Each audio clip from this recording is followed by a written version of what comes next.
des vues humaines que j'ai combattu contre les bêtes à Éphèse. Quel avantage m'en revient-il si les morts ne ressuscitent pas?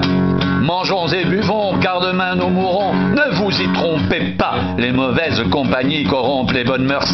Revenez à vous-même comme il est convenable et ne péchez point, car quelques-uns ne connaissent pas Dieu. Je le dis à votre honte.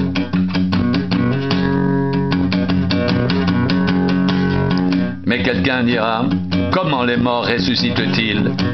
Et avec quel corps viennent-ils?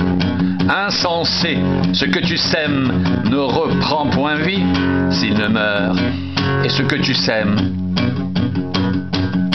ce n'est pas le corps qui naîtra. C'est un simple grain de blé peut-être, ou d'une autre semence, puis Dieu lui donne un corps comme il lui plaît, et à chaque semence, il donne un corps qui lui est propre. Toute chair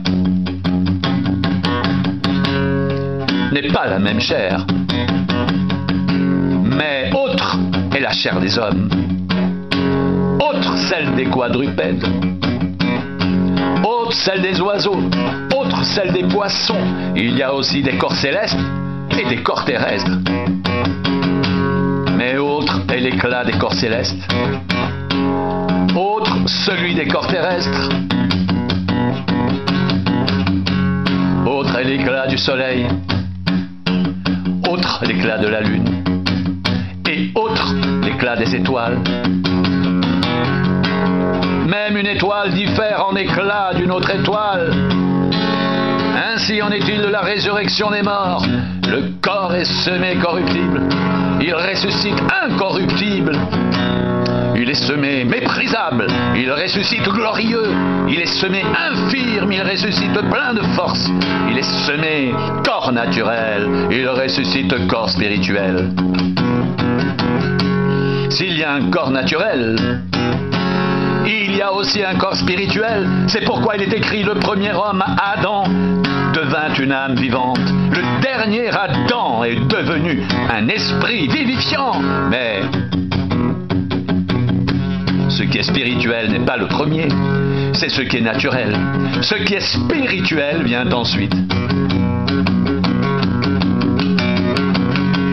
Le premier homme tiré de la terre est terrestre, le second homme est du ciel.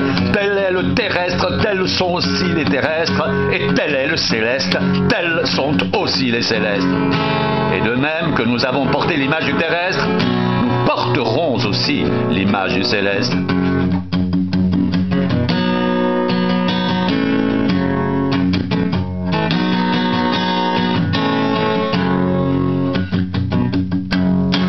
Je dis, frère, c'est que la chair et le sang ne peuvent hériter le royaume de Dieu et que la corruption n'hérite pas l'incorruptibilité.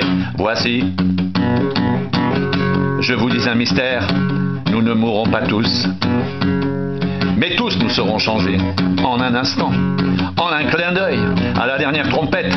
La trompette sonnera et les morts ressusciteront, incorruptibles. Et nous serons changés, car il faut que ce corps corruptible revête l'incorruptibilité et que ce corps mortel revête l'immortalité. Lorsque ce corps corruptible aura revêtu l'incorruptibilité et que ce corps mortel aura revêtu l'immortalité, alors s'accomplira la parole qui est écrite.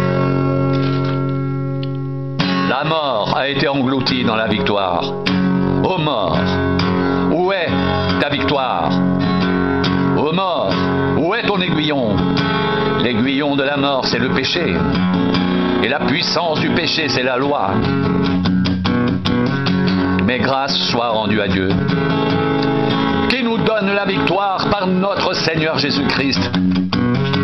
Ainsi, mes frères bien-aimés, soyez fermes, inébranlables, travaillant de mieux en mieux à l'œuvre du Seigneur, sachant que votre travail ne sera pas vain dans le Seigneur.